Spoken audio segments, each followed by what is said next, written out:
Draw. Oh, hey, Shiny Crafty People. Welcome back to the channel. I'm Tim Totten, and today I want to show you how to make a really fun item out of a standard placemat. That's what's fun. I've been doing these out of these placemats by the Pioneer Woman from Walmart. This $4 placemat, this one's going to turn into this cute little book cover. And here's what's the awesome part. Give this to a friend of yours who's really into art. It has room for pens, for a book to draw in. It's so fantastic, and it folds up and ties beautifully together. This is such a fun gift to make, and I'm gonna show you now how to do it. So why don't you come down to the cutting table and I'll show you what we need to get started. All right, so to make this sort of art stationery carrier, we're gonna need a simple store-bought a placemat, and this is actually one from the that I've used plenty of times before from the Pioneer Woman collection from Walmart. I'm going to use a little bit of a coordinating yellow fabric to make some ties with. I'm going to use this piece of cord to help turn those ties inside out, as well as a bamboo skewer, or this is actually a chopstick to help turn it inside out. I need a pair of scissors and maybe a cutting mat, a grid, as well as a rotary cutter. And I'm going to use a self-healing cutting mat that's down underneath here. I'm going to have some pens so I can figure out how to set those, and some type of a notebook that I can put inside as well. And then probably a seam ripper, because I probably will need that as we go along. All right, so what I want to do is figure out how I want to create this. And there's several options. I like the idea of using this as the outside. I think it's really pretty. So I'll want this other color on the inside. And I have to decide how I want to do it. I could, of course, decide to set up the pens, just do it a whole bunch of pens, right? All the way across, that's one possible option, and just make it nothing more than holding your pens or your pencils. Or I could decide to put a book in the middle and put several pens on either side, which is what I think I will do. And you have to choose, do you want it to be just a fold over and the top is left open? I actually think I want the top to fold down a little bit to sort of create a closure so that the book doesn't fall out, and then the pens can connect in there. So if I'm going to do that, I need to kind of measure how far I want that to go over. And I think what I'll do is just sort of use my, hold that in place, take the book out, and sort of give it a little bit of a press, put something on it to hold it, or I can pin it, or I can even clip it, because I do have some clips here somewhere. And if I use my magic clips, or the wonder clips here, I got these from a company called Madam Sew, MADAMSEW.com. They're really nice, really nice. Okay, so I'm just gonna clip the sides here. And the good part about this being a pre-quilted, I can actually follow the lines along in the quilting and make sure it's going directly straight. Otherwise, you could measure this. If you had to, you could measure it. All right, so I know that's gonna be in there properly, and then I need to see how far I'm gonna fold the top down. So I'll put that book back inside, and I don't wanna fold it down so tightly that it has trouble the book getting in there, because you are gonna have to flip and fold it open. So I won't go as deep on that. Ooh. The other reason I'm gonna do the top this way, let me take that out so I can make sure I've done it over the right amount. The other reason I'm gonna do the top this way is that on the edges here, I can then have a place to connect my, to put my ties in that'll tie this thing up. All right, so that's the first step. And if you wanted, you could put a couple more clips in the top and the bottom just to hold it if you were worried about it holding correctly. Now, the other thing to do is figure out where we wanna put our book. So this is pretty much the center, right? So I'm gonna mark on either side where I'm gonna do my stitching.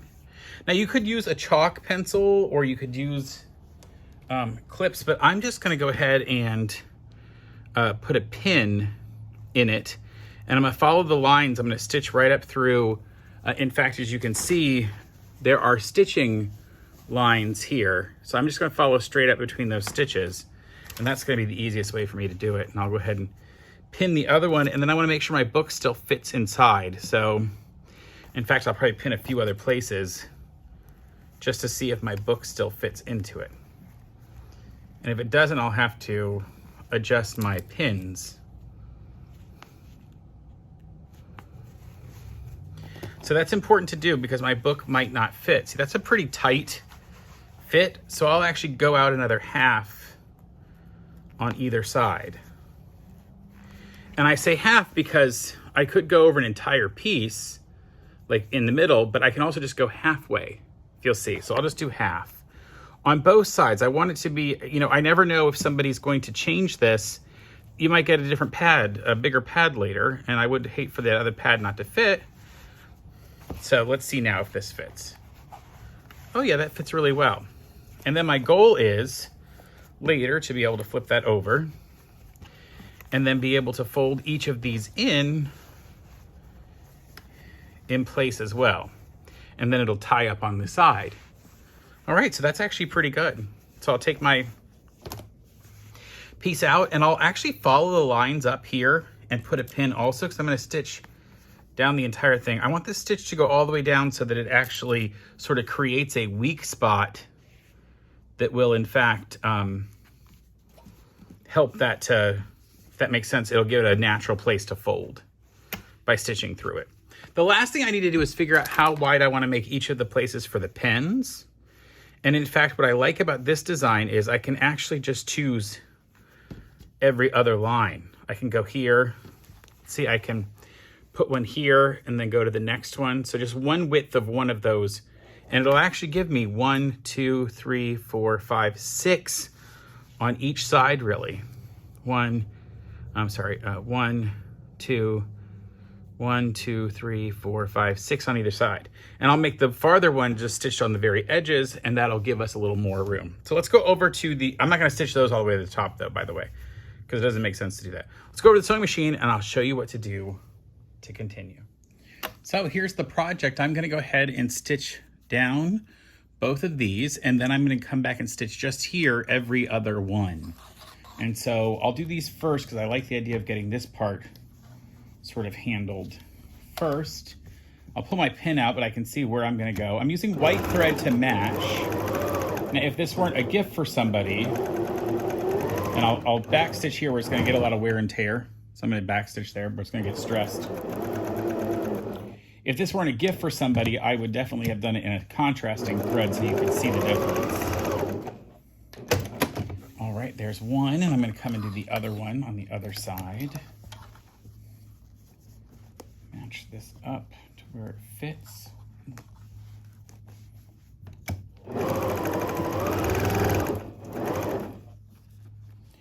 Now I'm using the white thread, like I said, so it matches, but also you're really not even gonna notice it. That's the great part about this. So that little section is done, and that's gonna be the section where we put our book, right? So the book will fit in there. The top pops open so you can trap the book in there so when you fold it up, it's not gonna fall out. I love that. The next we'll do is the areas for the different pens, and I'm gonna just reach over. Basically, I'm gonna step, I put the original stitching right through here. I'm just gonna step over one entire sideways, 45 degrees square there and keep stitching down. And again, I'm gonna back stitch at the top to make sure it's really secure. And the bottom too, it seems. Now, if you thought you might use bigger pens, like maybe highlighters or thick markers, you can go wider on this. There's nothing that says you have to go as wide as I'm going. It's really up to you, it's optional. And you could even skip, you know, a couple if you felt like you needed to and make a wider spot. And if this was gonna be for somebody who maybe has business cards or something else you wanted to share, you could actually even make a wider section for that. Maybe do one side for pens and the other side for like colored pencils or something. And then I'm gonna skip the last one and go to the edge, and that'll make a wider one on the side here. And I'm gonna go right up to the edge so it really gets nice and tight in there. I'm back stitching. So that's given us across there all these lines. In fact, I can take these pens and put them in now just to show you what it looks like. And they're gonna hold in there nice and tight. These aren't going anywhere. Now, my mother gave these to me. These are all leftovers. She does adult coloring books. And you'll see that last one's a lot wider. You could do something else. And so she gave me all her used ones. In fact, I have like 50 of them because she uses a lot of them. All right, let's go to the other side and I'll show you the other ones. So again, I just measure over my 1.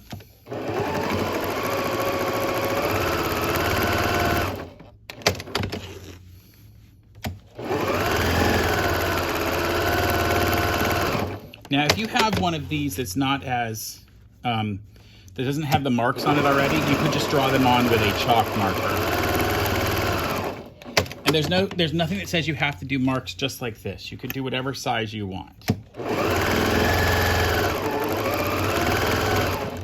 Maybe you're doing this for somebody who uses different types of items. Maybe they're not using sewing items. Maybe they're like, writing implements. What if they're like cooking stuff?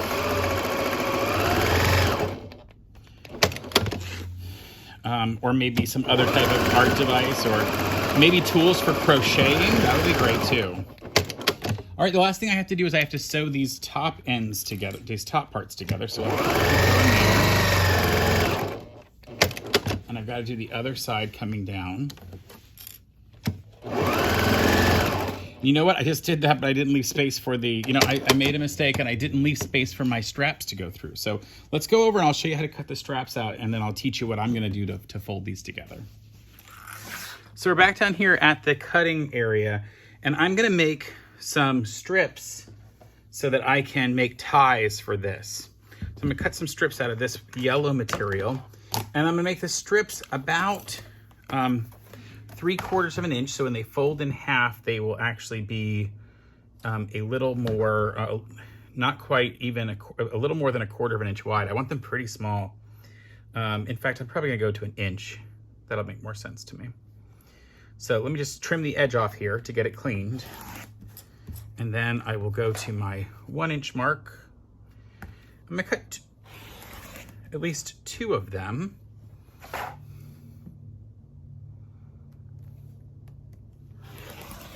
Now what I want to do is create strips so that when this thing is folded,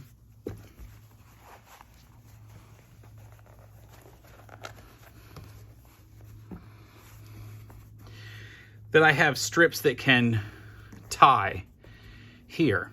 Now I have 2 options. I can create one cute strip that would go around, and I think that could be good. The problem is it's got to be able to go all the way around and then tie. So it's either the strip is going to be out of here and one side will go this direction and the other side will come back up and they'll tie.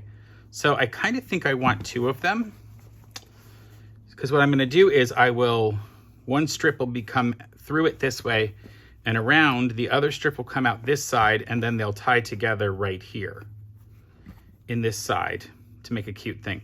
Now you'll look at how big my tie would be here if I did that. If I did a tie here, I've only got this much laid off. Now the other option is to just put a tie coming out here and then tack the other tie on and they can tie up together. But I'm going to show you why I'm going to do it as both coming out here in just a minute, because it'll make a little more sense for why I want to do that. So pull off some of this garbage. I got thread laid out. We'll do that, and then we'll get this stuff made. Now here's what we're going to do. We're going to take this tie and this one, we'll do both of them. I'm going to fold them in half over this cord and stitch down a 1/4 inch seam allowance, and then use the cord to pull it back through. So let's go to the sewing machine, I'll show you that. So I went ahead to my iron and just folded this over to get a stitch into, to get it easier to fold in half.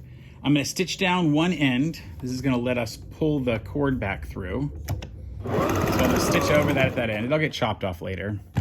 And then I'm going to turn this to where my presser foot is going to run right next to that black cord that's in there. And it's going to be awfully close to the edge. Just going to run that through.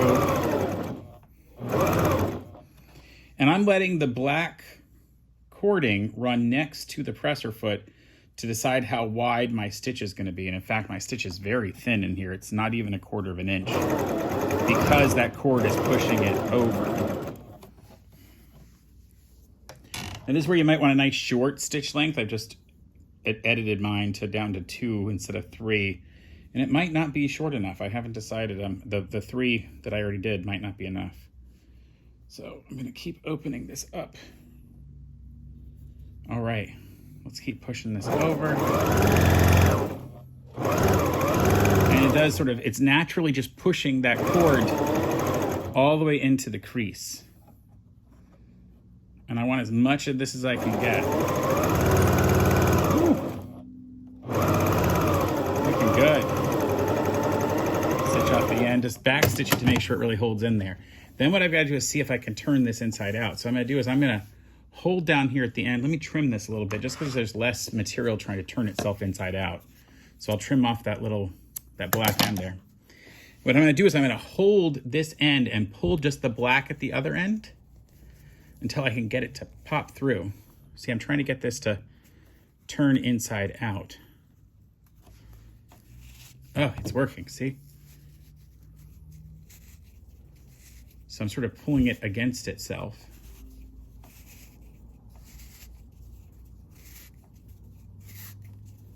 And it is slowly, you're going to notice here, it's going to start coming out the other end. See how it's already started right here, coming out the other end? Just by holding it and pulling it inside out. This is going to create our cording. So it's a really, really thin strip that we're going to use to tie our piece together. Now down at this end, you'll see it's already started pulling out some of the stitching. I'm going to cut that off. And then I kind of like the tie up method because looks a little rustic anyway. I'm going to just tie a knot in the end of this and try to get as close to the end as possible so it doesn't fray too much. But I just tie a little knot there, gave us a knot at the end. And then the other part we're going to sew into our carrier. So it'll get sewn into here. And then we can put it together. So I'm going to do another one of these, which I won't show you, but I'll do it. And then we'll get ready to show you how to tie this up. All right, so I've made 1.5 of these. And the reason I have a half is that I'm going to put the half one here. The other one will run all the way around the back, and then they'll tie on the very front. So what I need to do is go ahead and open up this side over here and sew the two of them together, just like that. So I need to use my, hey, it came in handy, my seam ripper. I'll take a couple of these pens out because I don't need them in there right now. And I'll just open that up. So as I'm doing that, I'll tell you, I'm wearing a t-shirt from a local high school, and it's not the high school that I attended. It's not the high school that my son attended. It is not a high school that I root for. In fact, when I'm a color announcer on the local radio station for high school football games for my city, and when we play against this school, Leesburg, I always say, things about how much better we are than them. But last year, my company did make a whole bunch of banners for high school students, which I'll tell you about in a minute. And so I wear the shirt they gave me, which was really nice. So I'll go ahead and put both of these in here. I'm going to sandwich them in there, and then we'll stitch back across that over at the sewing machine. All right, so I could clip or pin that. I'm just going to take it over here to the machine and stitch it down. As I was saying, during the pandemic year, a whole lot of things changed, and one of them was our high school students weren't going to have traditional graduations, and that may have happened in your part of the country if you're in the US or maybe other parts of the world. And I looked at it and said, gosh, these kids aren't going to get a normal graduation. If they have to have a graduation like no one else's, let's figure out a way to give them a graduation like no one else's. And in fact, my employees were all a lot slower. Our business had slowed down. And I thought, what can we do? And we worked with the local school system and made banners. And I'm going to show those to you on the screen what they look like. We created a banner for all 2,500 students graduating from our local school system and hung them in all of the downtowns and at the city, some of them at the schools where the kids were graduating from. And so every single student that their parents would allow it had their picture on a banner with their name and everything else, and we placed them. And then because of that, this local school gave me one of their shirts to say thank you. We did take donations, although I will tell you it cost me a little more money than the donations came in for it. But we were very lucky that we got some of the government business stimulus money, so I was able to pay my employees, and it really didn't at the end of the day end up costing me too terribly much money. But I will say it was a wonderful experience for us to do that for all these kids. And in fact, I actually saw a high school kid at the local theater recently. I was there for another thing, and she said to me, "Oh, are you Tim Totten?" Like, she heard someone say my name, and she asked me if I was Tim Totten. I was like, yeah. She goes, "You made the banner for when I graduated from high school, and it's hanging in my bedroom. It's my favorite thing from my senior year of high school." And knowing that she had a senior year where everything had been turned upside down, I was really, really happy about that. So that made me feel really great. So I have stitched this in. You'll see I have stitched those pieces in, and now I'm going to show you how we would put those together. Let's go down to the cutting table and I'll show you what I'm going to do differently.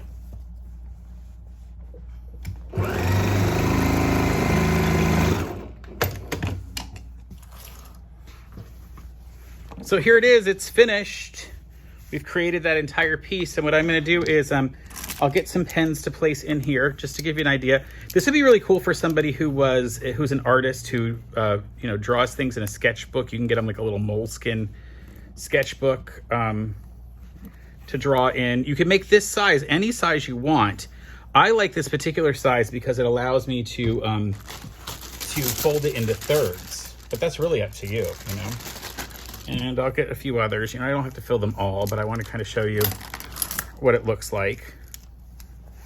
And it's great because there's 6 of these. Like, let's say we just left 1 or 2 empty. There's like 6 on each side. So you can get 12 different colored pens in here, or colored pencils or whatever. Maybe a different piece. I mean, if you wanted to, you could leave a bigger section over here and maybe put room for scissors or something else. But what I'm gonna show you is we flip that over. This one goes this way. The longer of the two folds around the back, and then you tie them in the front.